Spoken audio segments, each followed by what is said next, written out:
Adda Jawar yeroo ammaa namni hunduu akka beekutti mana hidhaa keessa jira. Garuu mana hidhaa seeraan hidhamee seeraan gaafatamaa jiru osoo hin ta'in har'a ganama maatiin isaa yoo dhaqanii nyaata fidanii fi akka mana dukkanaa keessatti hidhaa jiru kan dubbatanii fi akkasuma immoo haalli ani irra jiru baay'ee ulfaataa fi yaaddessaadha. Harmeentiyyaa amaanaa isinitti haa taatu jecha jedhu maatii isaatti himee jira jechuudha. Inni biraa ammoo maatiin isaa wanti jedhan Jawaar haala yaaddessaa keessa jira. Iyyanuu dabarsaa wanti biraa hafee ijji isaallee seeraan hin guuttatu lafatu maraanii jedhani.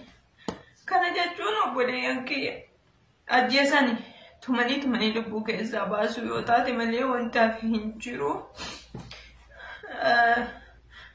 Wallahi kana san jettee dubbachuun ulfaataa madda dubbii kanaa hoo eessaa argate jechuun keessanii oolu Feesbuukii Tasfaa Yaraarsaa jala seenaa laala. Dhugaan Haacaaluu akkuma awwaalamte biyya Itoophiyaa jedhamtu tana keessatti Oromoon maal akka ta'e biyyummaan sunuu maal akka ta'e ana gaafii natti ta'e bakka. Wallahi gaafii natti ta'e nuti maalirraa uumamne ka'umsummaan keenya kun ilmaan Oromoo kun ilmaan Booranaa Barreentu abbootimmaan ta'e sun maalirraa nu argatte? Biyya keenya keessatti akka sareetti jiraanna, akka harreetti tumamaa, akka horiitti kolaafamaa. Fedhantu achi godhanii luka muranii irraa baasaa. Biyya daa'imni waggaa jahaa keessa nutti irraa muramte. Biyya dhala namaa akka saree maraattuutti ilaalamtu keessatti Rabbiin uume. Jireenyi keenya ka biyya keessa jiru gubataa, ka biyyoota Arabaa jiru gubataa. Ganamni galgalli keenya boo'icha. Hireen Oromoo barattee barsiisuu osoo hin ta'in, barattee bakka tokko gahuu osoo hin ta'in, barattee biyya ofiitiif fayyaduu osoo hin ta'in, barattee ammoo biyya ofiirraa abbaa ta'uu osoo hin ta'in ajjeefamudha. Carraan nuti qabnu akkuma bofaa mataa keessa nu dhufaan. Haacaaluun maal balleessee ajjeefame? Biyya abbaa isaatiif falmate lammii isaa qarqaara. Lammii isaatiif boo'e, lammii isaatiif geerare, haqa namaa hin hanne. Deemee biyya namaatti qabeenya namaa hin falmine, qabeenya namaa qabeenya kiyya hin jenne. Waanuma inni goota Oromoo, gootota Oromoo akkuma kaleessa eebbisaa addunyaa ajjeesanii reeffa isaa makiina hidhanii karaa irra harkisan. Yaa Oromoon kaleessa waggaa 150 cabaatu masgeette, tumamaatu masgeette, burufamaatu masgeette, diigamaatu masgeette, tokkummaa isii fashaleessaatu masgaane. Gaafa Oromoo ija godhatte jedhan barna dhiigammadaa fa'a achi buutee isaa dhaban fuudhanii diinni karaa dabarse. Bakka isaa itti ajjeesan reeffummaa isaallee bara itti dhabamerraallee dabalate bara kanallee bara sanillee Oromoon bilisoomte tokkoomte jedhaa turan jedhan. Waa bara san lubbuun jiraadhe yookaan dhallee yoo jiraadhe hin beeku wanta san keessa hirmaadhee hin arginu jechuudha. Haga ubbare haga dhalaadhe Oromoon tapha boo'ichaa arge. Tamatuma arge. Kama sibiilli qaama isaanii kukkutu.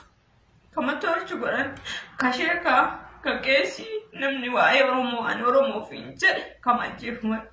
Jawaar Muhammad irraa du'a hachee osoo taa'ee bimmaan hin buufatin osoo awwaala isaa irratti argame diinni fuudhee harka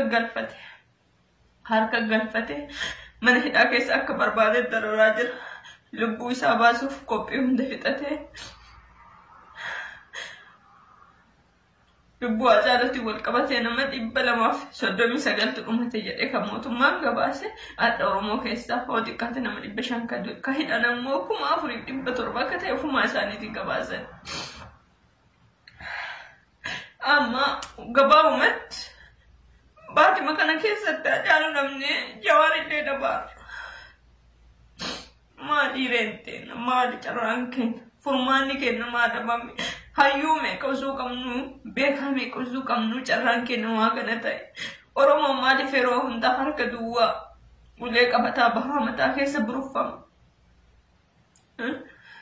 Oromoon namni diinni kaleessa harmaa fi harka maatii kennaa fira kennaa akaakuu kennaa muraa ture kabajja argatee reeffaa ka'ee du'aan isaa qabrii ol ka'eeti kabajja argatee mootummaan arat kiiloo keessatti akka ajaa'ibaatti biyya alaatti siidaa isaa tolchisiisee isaan qabrii kaasee seenaan jira dalagee kaayate garuu Oromoon qabsaa'ee bakka kanatti isa fidee adda mana hidhaa keessatti mana dukkanaa keessatti tumamaa jira. Anaa nyaatu jawwee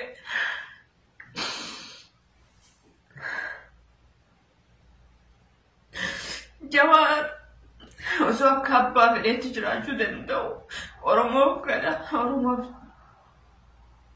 Oromoof jiraadha jedhee gara biyyaa galee saree amanee lammaaf amanee gara biyya isaa gale. Jaraman odoon ta'in yaani hamma takka isaan ilmaan Oromootti rakkoon akka kaleessa darbite sun hin deebitu karaa nagaatiin qabsoomnanii gara biyyaatti galan. Qabsoon sunis bakka geetti argitan. Amma walumaa galatti Jawaar haala suukaneessaa kana jira. Du'aa intennallee bakka dhattan hin beeku. Rabbilee du'aa iteenna waan qeebaluu dideefan hin beeku. Gubaa garaa kennaallee rabbiin maatiif akka nu qabbaneessuu didan hin beeku. Duuti hachee har'a guyyaa 16 garuu obsuu hin dandeenye ijaa foon baduu dide. Takkaa gadda jireenya keenya irratti argine hin beekne gaddine. Haacaaluu seenaa nu keessaan baane nutti ta'e madaan inuma baduu hin dandeenye nu keessa uume tareenis adda reeffa isaa gaafa inni jiru eeguu dhiiste opiniyoon reeffa isaa achi akka baasanii hin qoranneef eegaa jirti. Dhugaa jirtu ta Haacaaluu awwaalan Oromoo maaliif dhugaa opiniyoo irraa eeddan? Dhugaa maaliif opiniyoo irraa eeddan? Opiniyoon diin Oromooti waggaa 27 kan uffitaa ture isaanii. Kakaleessa illee nyaataa bahe isaanii kan mana keenya irra deemee uummata kaan birniin gowwoomsaa kaan maaliin sobaa adhallee akkasitti biyya keessa deemtee gowwoomsaa jirti uffitaa ture isaanii maaltumee jaran amansiisee tiibima isaanii ilaala. Kaleessa OMN tuyyuu ajjeesisee jedha wanta muramee hafee kan dhugaa hin ta'e wanni muramee hafee sunis wanta nama wallolchiisuu miti. Osoo waan nama wallolchiisuu yoo taate wanta achi ajjeesisuu yoo taate muramee hafee. Memorii keessatti memorii OMN keessa dhufanii arganii ajjeesanii achi. Isaan yeroo kaleessa guutuu dabarsina waa OMN irraa mure jedhan mataa isaaniitti kan Minilik harree dhufee siidaan Minilik irra jiru fardi kenna waa'ee farda kanaa dhalli dhufu deeffachuu qaba Haacaaluun jedhe fa keessaa muran. Inni biraa diinni keenya kaleessas addas borus diina keenya naaftanyaan diina keenya isa hacheen jedhe san keessaa murte OPDO. Yaa Oromootti namni irra jiru diina keenya malee nama guddina keenya barbaaduu miti. Abiyyi dhaadatee jira. Abiyyi sadhuma namni wanta kana deebifta hookanaa dhaabbatta hookanaa morkitan oo xiqqaate karaa Haacaaluu ni hordoftu itti deemaa jabaadhaa jedhe. Kana jechuun akkuma Haacaaluu ajjeefne warra kana duuba waa dubbatullee ni ajjeefnaa jedhee dhaadata. Kanaaf Oromootti yaa haasaa guddaalee laayif illee seenuu hin barbaanne viidiyoo kana dabarfadheetuma dhiisuu na wayyaa maaliif gubannee bo'aatuma walaarra waan ta'eef wanti asiin kanarratti dabarfachuu barbaadu haalli Jawaar keessa yeroo akkuma isin ibse kana mana dukkanaa keessa jira. Feesbuukii nama gurguddaa ila seentanii ilaaluu dandeettu. Abdii Tayyii Waaqoo akkasuma nama hedduu jechuudhaan illee sheer godhee jira. Inni biraa ammoo wanti an dubbachuu barbaadu shamarran biyya Arabaa jirtan dhiirris ka biyya Arabaa jirtan ka haalli itti lammii keessan bira dhaabbattan dhabdan kottaa karaa jalaatiin dubbisa guruppii ijaarree nama keenya kan rasaasni qaama isaanii keessa jiru baasnu imimmaan nu keessaa deemu kunis dhiiga yoo lubbuu nama tokko illee baraarra jal'isnee imimmaan bo'urraa xiqqaatu riyaala dhibbata akka namni dhabee namni mana keessanii dhabdan hin jirtanii karabbiin isinitti argu haa hirmaannee lammii keenya bira dhaabbannu isiniin jechuuf viidiyoo kana kan waraabee haala Jawaar irra jiru isinuu intarneetii irraa ni dhageettu maatiin Jawaar ammoo doorsifama guddaa irra jira akka isaan bahanii waan akka hin dubbanne illee godhanii jiranii. Kanaafi wanta amma godhu nuti qabnu yoo jiraate waan qabnu maatii keenya bira namoota Oromoo ta'an bira dhaabbachuu akka qabnudha. Kanaafi nama kana bira dhaabbachuufi waa olirra buusuu qabna. Rasaasa qaama isaanii keessaa baasuu qabna. Boo'icha qofatti hafuu hin qabnu. Namni waan kanarratti ni hirmaanna jettaa warroonni hordoftoota Foozii Shawoo taatan kottaa waliin hirmaanna. Wal bira dhaabbanne xiqqoon loomiin